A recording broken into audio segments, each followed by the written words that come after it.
aquí de teología de la gracia. La gracia es una de esas palabras o conceptos que tienen una carga semántica muy grande. Cuando estaba viendo las personas que se inscribían para la conferencia de qué iglesia son, había la Iglesia Bautista de la Gracia, la Iglesia Bíblica la Gracia, la Iglesia Bíblica Gracia sobre Gracia. Este es uno de los conceptos que, si pensamos en ello, nos asombran y ha asombrado a los teólogos a través de todas las edades, a través de toda la historia de la iglesia, y cada uno de ellos ha pensado sobre la gracia en diferentes maneras. Incluso personas han escrito himnos acerca de la gracia, porque es un concepto tan grande, tan maravilloso, que pensar en ello no basta. Hay que dialogarlo, cantarlo, hacerlo poético, unirle instrumentos y cantarlo en grupo, porque es tan grande que solamente pensar en ello no basta. Hoy vamos nada más a levemente pensar en ello. Los teólogos a través de las edades han trabajado tanto algunos conceptos de la gracia o algunas cualidades o características que decimos que las han perfeccionado. A veces se enfocan en el dador, en la persona que da el don, en el dador. A veces se enfocan en las características del que lo recibe. A veces se enfocan en el regalo en sí, o la relación que crea el don, ¿verdad? El don dado. Así que ellos han perfeccionado y han dicho: la gracia es superabundante. Para que sea gracia tiene que ser superabundante, que exceda cualquier límite, se desborda. Cuando es gracia, no está el vaso lleno o medio vacío, no, se está desbordando, se está tirando. La gracia es singular, esa singularidad que se le atribuye solamente a Dios, aquel que da y que da de pura bondad. Nadie más te va a dar como te da Dios. Nadie más. Todos tienen algunos otros pensamientos, motivos, algunas otras intenciones en el camino. Dios no. Dios da de pura bondad, simplemente porque Él es bueno. Se habla también de la precedencia de la gracia, es decir, el don es dado a la persona mucho antes de que esa persona siquiera piense que necesita o pida o clame por algo. Es más, se nos dice que hasta ni siquiera había nacido y ya Dios había mostrado gracia. Es precedente a la necesidad o a la petición.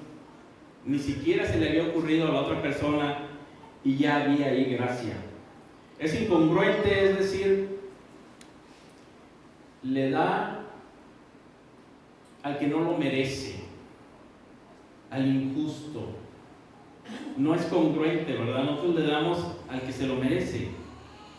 Aquí no, la gracia tiene ese nivel de incongruencia, y todavía el apóstol Pablo va a decir que cuando abundó el pecado, sobreabundó la gracia, y entonces va a poner la superabundancia con la incongruencia juntas y va a decir: no solamente la gracia es incongruente, sino es superabundantemente incongruente.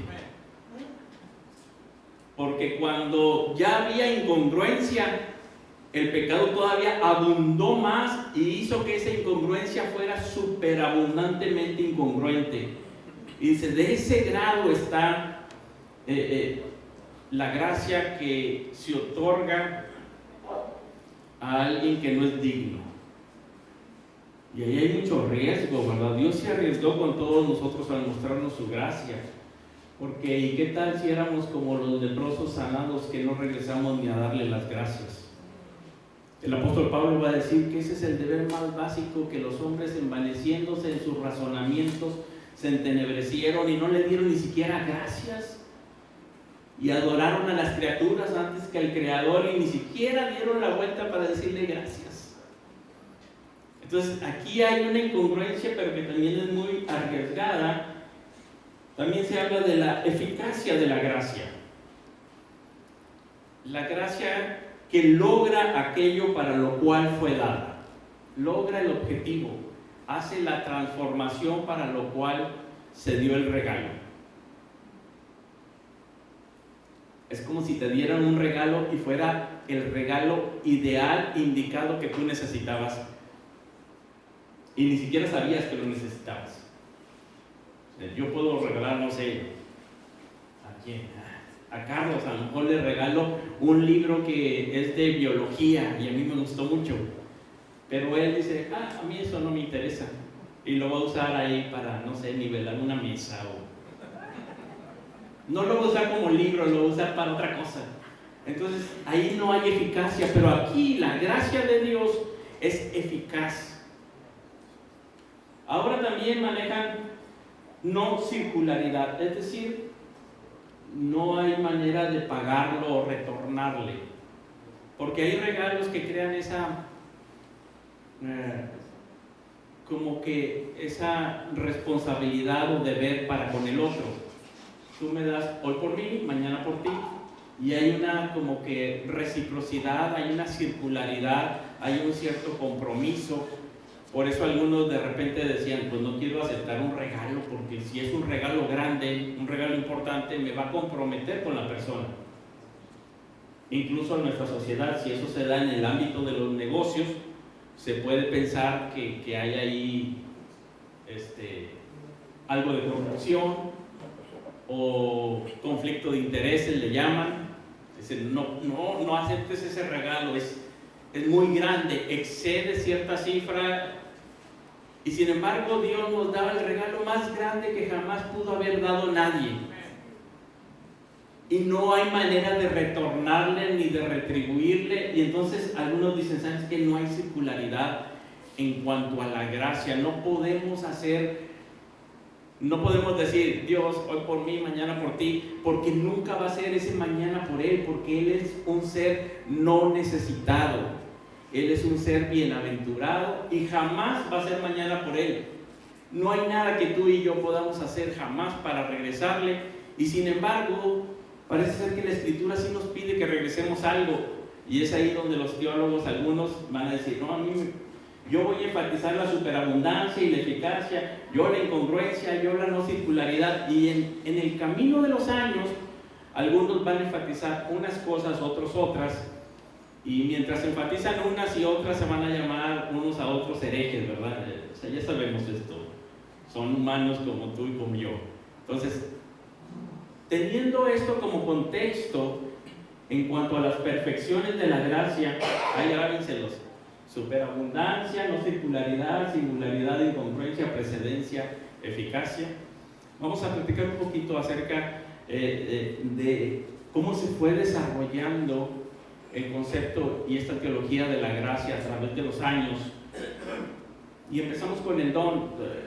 Nosotros vivimos ya en una época donde hemos perfeccionado lo que es un regalo perfecto, y ya sabemos que el regalo perfecto es desinteresado y que no hay circularidad, te lo doy pero no me lo regreses, y que hasta a mí se me olvida que te lo di, y entonces te doy un regalo, muchas gracias, ¿de qué hablas?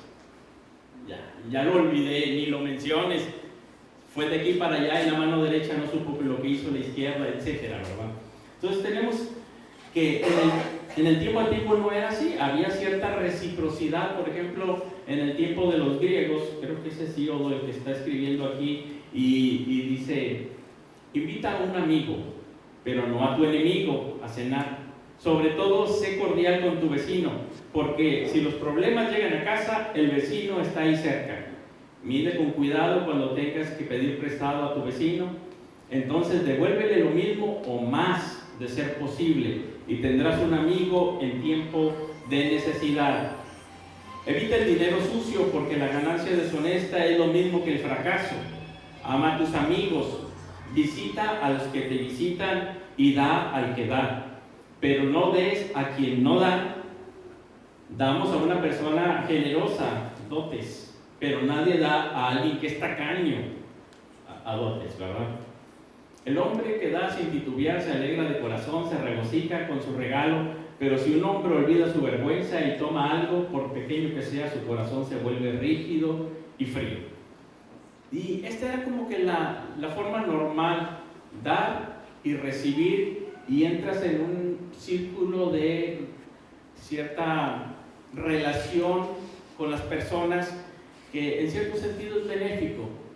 Entonces las personas son amigos y se devuelven favores unos a otros, como cuando el apóstol Pablo le dice a Filemón: oye, yo por ti te ayudo, tú me ayudas, y ¿sabes qué? Ahorita te voy a mandar a Onésimo, recíbelo, y si algo te debe, ponlo en mi cuenta, aunque creo que en este dar y recibir tú me sales ahorita debiendo, pero después voy contigo y hacemos cuentas, pero yo te he ayudado, tú me ayudas, y ahorita te estoy pidiendo un favor como amigo.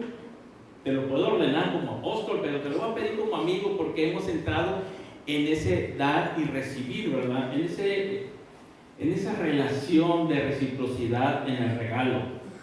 Sófocles decía: Haris Harim Har Estin Etic Tou a él. Vamos, qué bonito. La gracia es gracia porque es el tic-tac del reloj. Te doy, me das. Te doy, me das. Por ti, por mí. Tic-tac, tic-tac. Y entramos en esa reciprocidad. Eso era lo normal. Pero pasado el tiempo se hizo el concepto de idealizar el don para que no fuera así, recíproco. Y dices, hay que dar, como dice el Antiguo Testamento, a los que no devuelven. Ay, perdón, yo me lo tomo en una foto. Está ahí el Señor pensando, pero está pensando bien en cuestiones del don, el regalo. En la modernidad surge el regalo no recíproco. Se desarrolla esta idea en el protestantismo y se toma del Antiguo Testamento en el marco religioso, donde Dios nos pide que demos al que no puede regresar, al huérfano, al pobre, a la viuda, al que está en prisión, al extranjero, y de alguna manera uno sabe que Dios va a devolver, Dios va a responder, como el proverbio dice, ¿verdad? Tú le das al pobre y le estás prestando a Dios. Un día Dios te va a bendecir, te va a devolver de alguna manera, no sabemos cómo, pero de alguna manera. Hay un dar a alguien que no puede recibir, ¿verdad? De esa manera, sin compensación, sin devolución. Derrida llevó el concepto del regalo puro hasta el extremo. Él quería despojarlo de todo posible elemento de devolución, incluso de la gratitud y la autocomplacencia, incluso de la conciencia de haber sido dado. De tal manera que dice, yo di y ni siquiera me siento feliz por ello, no me tomé una selfie, no hice escándalo, simplemente quiero despojarlo de todo ello. Ahora, a diferencia de él, Séneca no perfecciona el regalo. Derrida en cierto momento está perfeccionando el regalo. Dijimos que estaba el dador, el que recibe, y el regalo. Entonces decía, el regalo tiene que ser perfecto.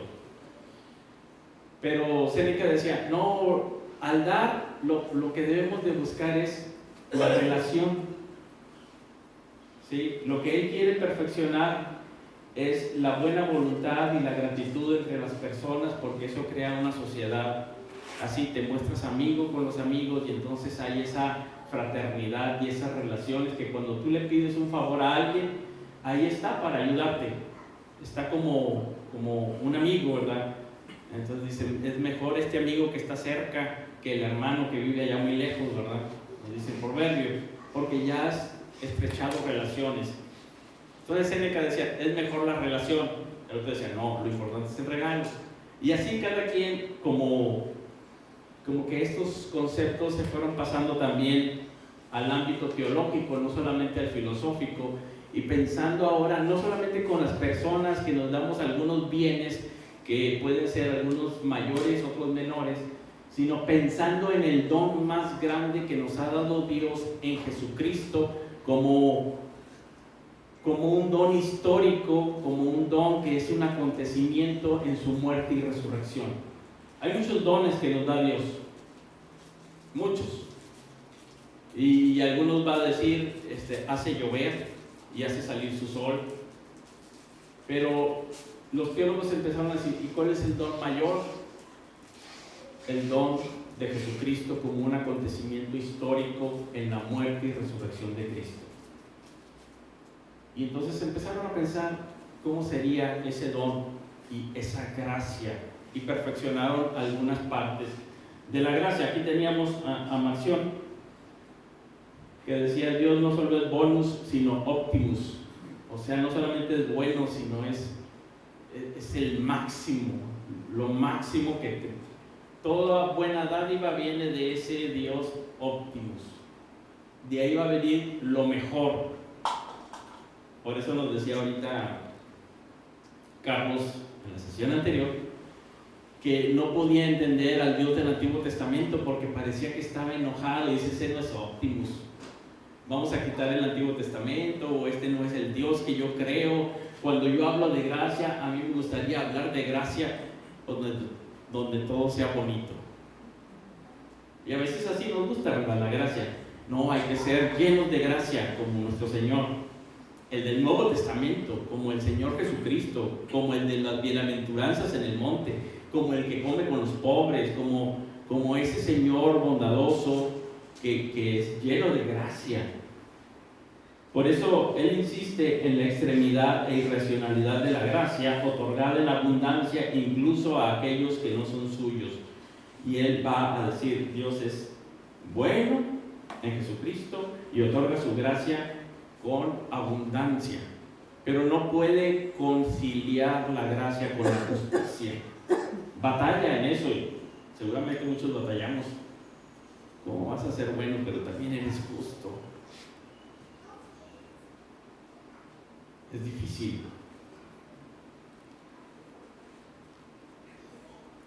Para Agustín, la gracia será indelicia gratia, siempre algo inmerecido, pero él no ve que contradiga la justicia de Dios. Él dice: esto va acorde a su justicia. Él sí ve una armonía entre la gracia y la justicia. Él sí concibe que si Dios muestra su ira y castiga, es totalmente justo, pero aún así es un Dios de gracia que perdona, que en Jesucristo nos da vida eterna, nos da el perdón de pecados. Entonces tenemos aquí a Agustín, que propone una gracia incluso que precede a todo mérito, posibilitando la virtud moral, pero sin depender de ella en ningún sentido. Sugiere que para que la humanidad cumpla la voluntad de Dios, Dios mismo debe dar lo que ordena, da lo que ordena y ordena lo que quiere. Ahí está en el latín, por si alguien lo quiere intentar leer, hacer su trabalenguas. Entonces dice: es una gracia precedente que sin que yo tenga ningún mérito, Él da y crea en mí lo que Él quiere hacer en mi vida. Es precedente, y en ese sentido de que ser precedente también es una gracia soberana. No está movido por nadie más que por su soberana voluntad. Es una gracia precedente y por lo tanto es una gracia soberana. Pelagio creía en la precedencia. O sea, es que también los herejes creían en la gracia.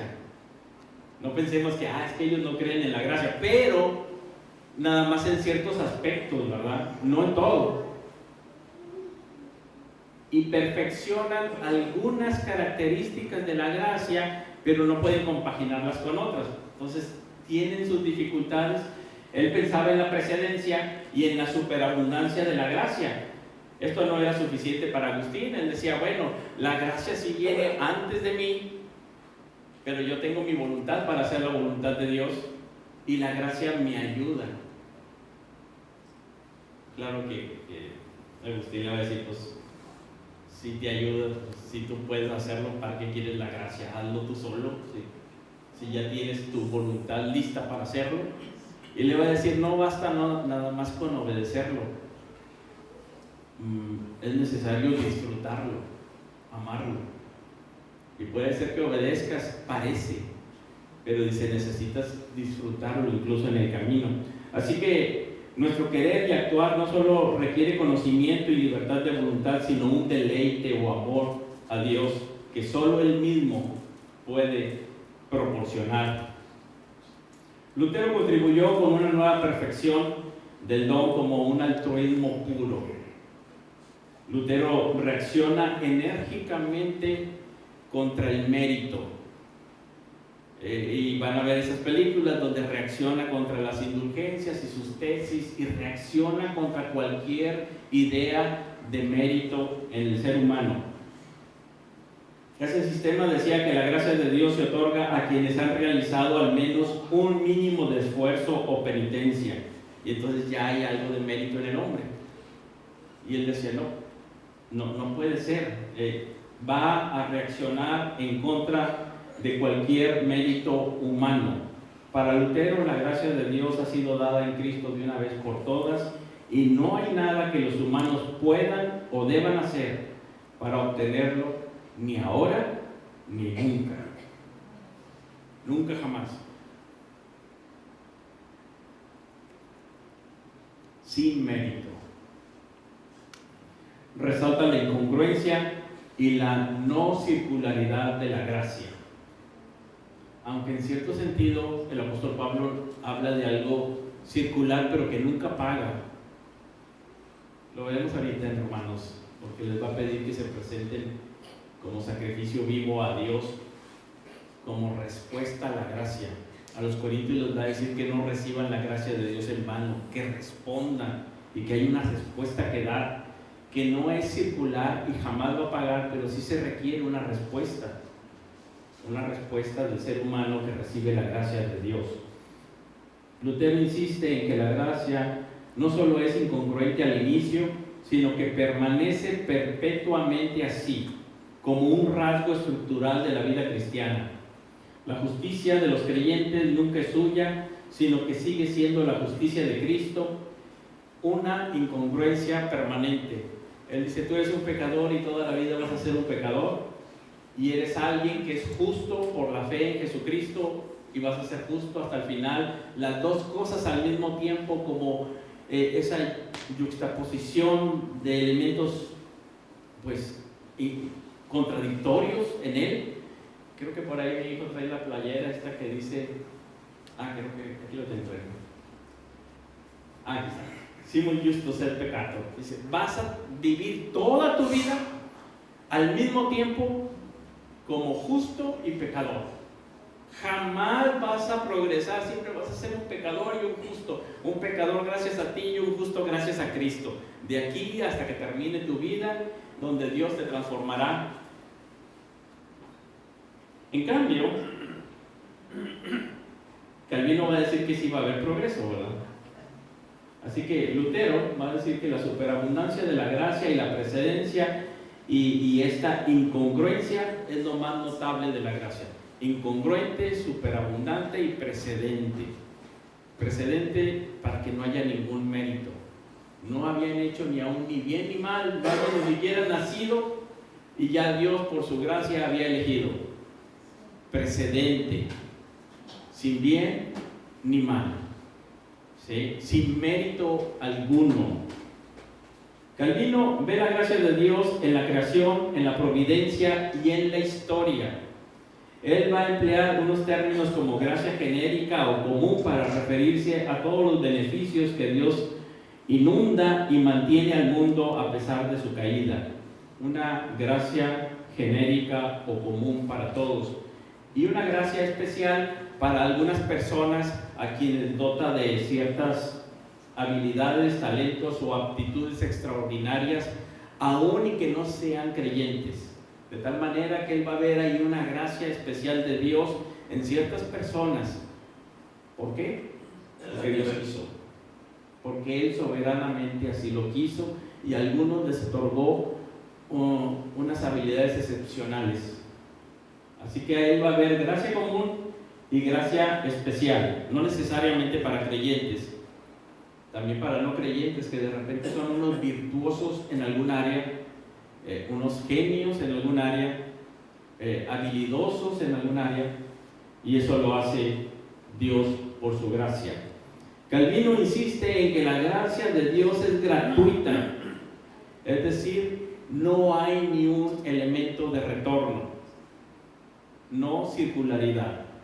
Lo va a insistir y va a decir, no hay manera, pero sí va a haber un progreso. Calvino habla de una gracia dúplex. Cristo nos fue dado para salvarnos y para santificarnos. Una gracia que nos salva del pecado, pero es una gracia que nos santifica durante toda nuestra vida cristiana. Entonces va a haber aquí esa gracia dúplex. Apúntenlo, los chavos de la escuela y gracia dúplex. Algún día se los van a preguntar en un examen. Cristo nos fue dado por la generosidad de Dios para ser tomado y poseído por nosotros en la fe. Al participar de Él recibimos principalmente una doble gracia. En primer lugar, al estar reconciliados con Dios por la inculpación de Cristo, podemos tener en el cielo, en lugar de un juez, a un Padre bondadoso. Y en segundo lugar, que santificados por el Espíritu de Cristo, podemos cultivar la inculpación y la pureza de vida. Vamos a ponerle el arrepentimiento y la santidad en la vida. Está medio escrito, medio raro, ¿verdad? Calvino situó una vida de buenas obras dentro del esquema de la salvación, sin hacer que estas obras sean instrumentales para obtener o merecer la gracia, es decir, sin comprometer la precedencia y la incongruencia de la gracia. Esas buenas obras no pagan, pero son evidencias, son frutos, son resultados, son requeridas, por así decirlo, en esa vida de gracia.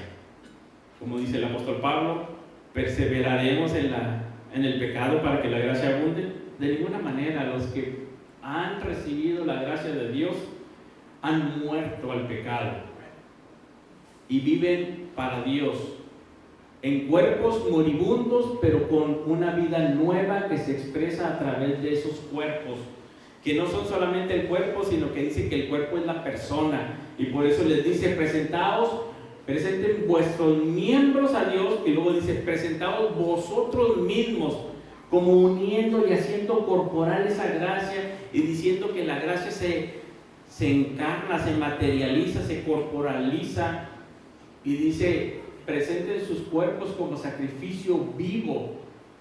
No presenten sus almas, sus cuerpos. ¿Y cómo lo van a hacer? Les dice, bueno, tienen que tener esa comunidad de gracia, y la forma de manifestar la gracia a través de sus cuerpos es recibiendo al hermano, comiendo con él, saludándolo. Dice, saludaos unos a otros. Qué cosa tan corporal y tan normal como saludar a alguien, pero que lleva en ello toda la expresión de la gracia de Dios en el alma al saludar a alguien. Y les dice, salúdenles. Esta es la gracia de Dios. Es corporal, materializada. No es algo solamente espiritual, etéreo. No solamente lo estoy pensando, yo estoy lleno de gracia. Pues no se ve. ¿Cómo que está lleno de gracia? Llegué y no me saludaste, no sonreíste, no me hice un abrazo, no se ve que haya gracia ahí, ¿verdad? Que haya vida ahí adentro.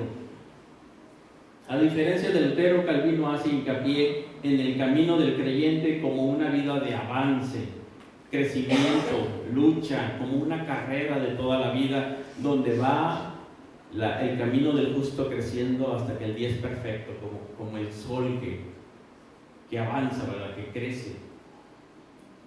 Aquí hay dos posturas. Entonces, una de que continuará toda la vida siendo justo y pecador, o que sí desarrolle y crece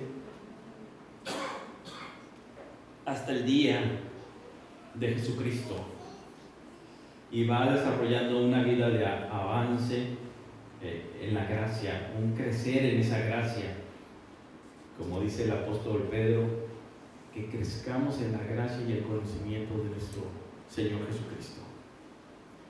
Calvino insiste en la precedencia de la gracia y con ello en la libertad de la voluntad y el poder de Dios, así que llega a enfatizar la soberanía de la gracia.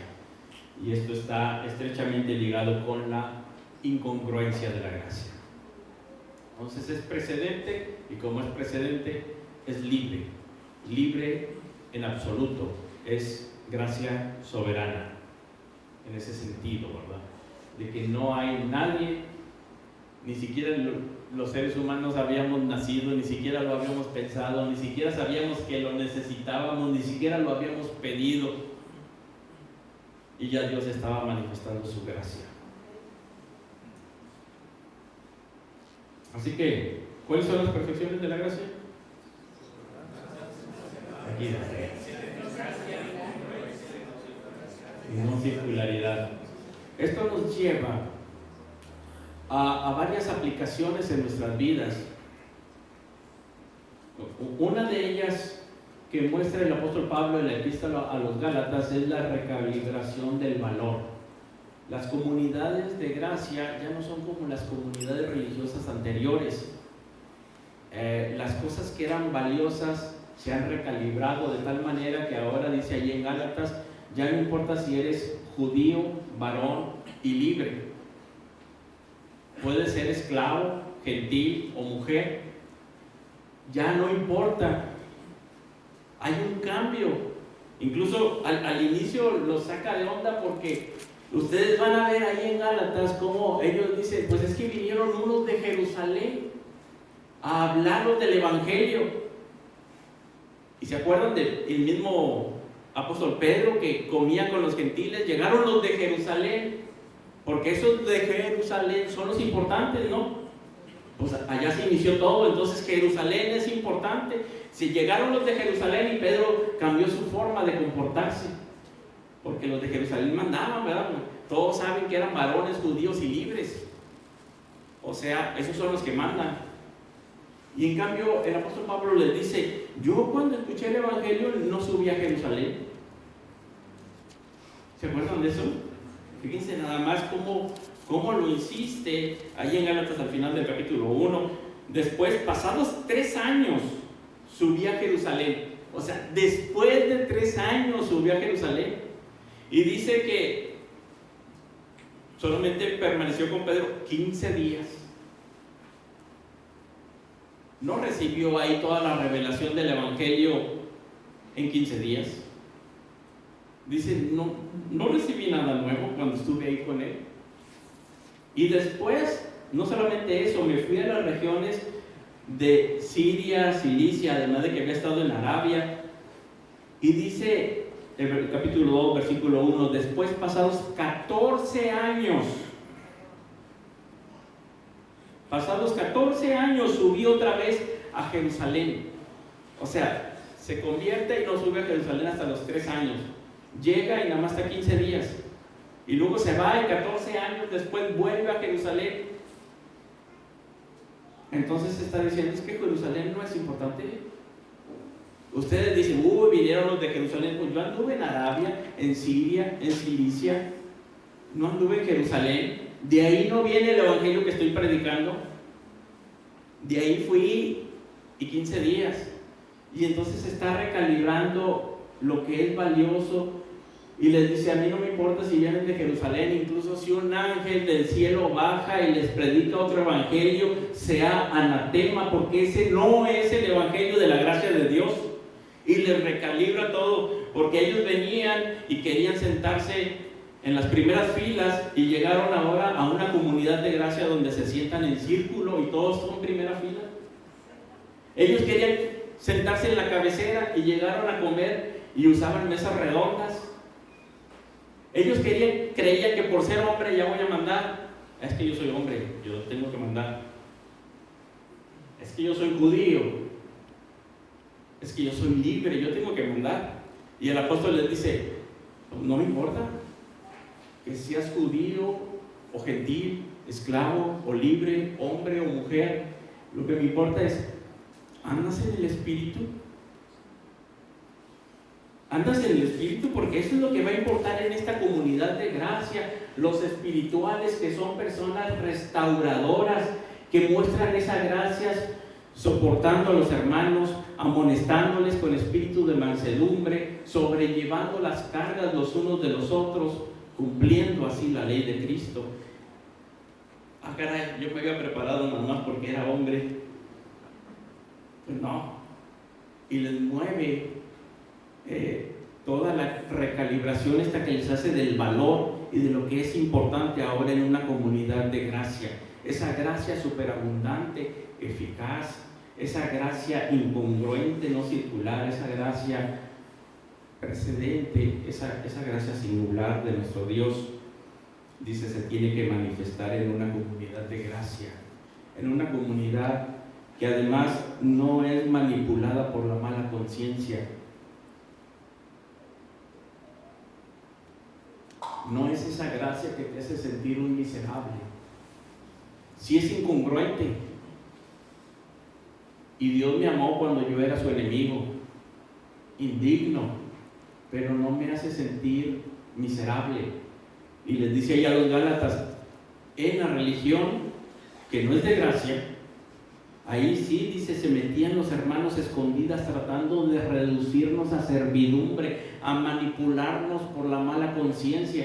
Ahí sí hay controles férreos, controles religiosos, controles sobre el ser humano. En la gracia no, en la gracia eres libre.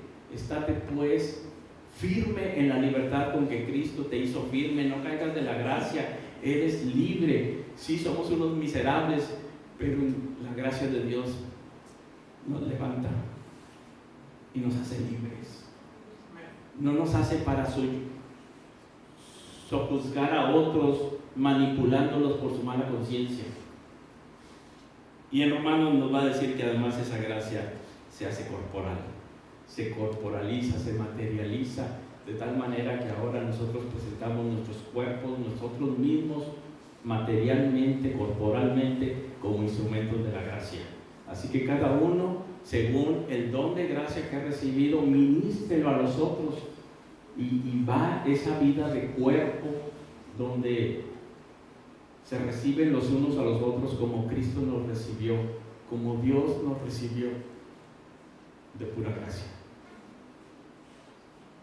Yo sé que muchas veces buscamos una iglesia idealizada en nuestras cabezas, idealizada en nuestras mentes, y si no